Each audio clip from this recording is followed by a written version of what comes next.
My sister laughed when I was handed the ruined jungle property. Maybe living there long enough will finally make you interesting, she said. My fiance didn't even argue with her. He just nodded like I was already gone from his life. My name is Emily Carter. I'm 29, and I used to think betrayal came slowly, that you would feel it build up over time. I was wrong. It happens all at once, like a door locking behind you. It started the day the lawyer read my parents' will.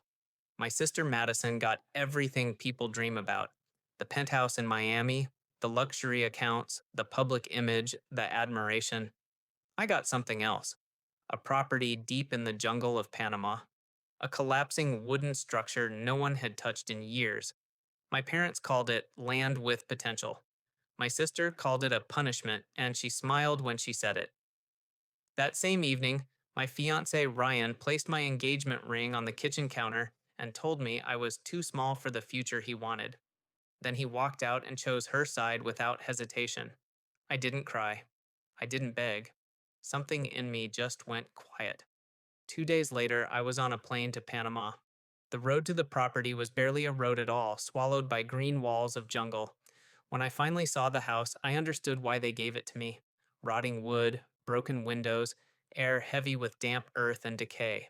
Madison had been right about one thing: it looked like nothing. But on the first night, while searching through the collapsed floorboards, I found something hidden under the structure: a sealed metal case buried deep beneath the foundation. Inside were documents, not trash, not memories: ownership papers, patents, land rights, financial structures I couldn't even fully understand at first. But one thing was clear: this wasn't a forgotten house. It was a vault, and it was worth more than everything my sister owned combined. That was when I realized the truth. This wasn't abandonment, it was selection. And I had been chosen for something they didn't want me to understand. When I returned to the city, everything had already changed. Madison had told everyone I was hiding a fortune in the jungle. Ryan backed her story publicly, calling me unstable and manipulative. Within days, lawyers were involved. A lawsuit was filed claiming I was concealing family assets. My phone didn't stop ringing. Friends disappeared. My name became a story I didn't recognize. And then, while they were celebrating what they thought was my downfall, someone broke into the jungle property looking for the same lockbox I had already secured. That was when I stopped being scared. Because desperate people don't break into empty houses, they break into something valuable. I took leave from work and prepared for the fight I knew was coming. Months later, I walked into the courtroom wearing a simple dark suit, expecting to stand alone, but I didn't. My parents walked in behind me, alive. The room froze. Madison went pale instantly. Ryan looked like he had just been pulled out of a life he no longer understood. And then the truth came out.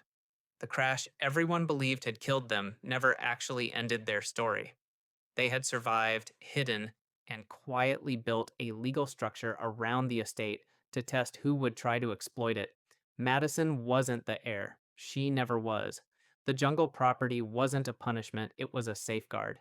And every document, every asset, every hidden structure was legally mine from the beginning.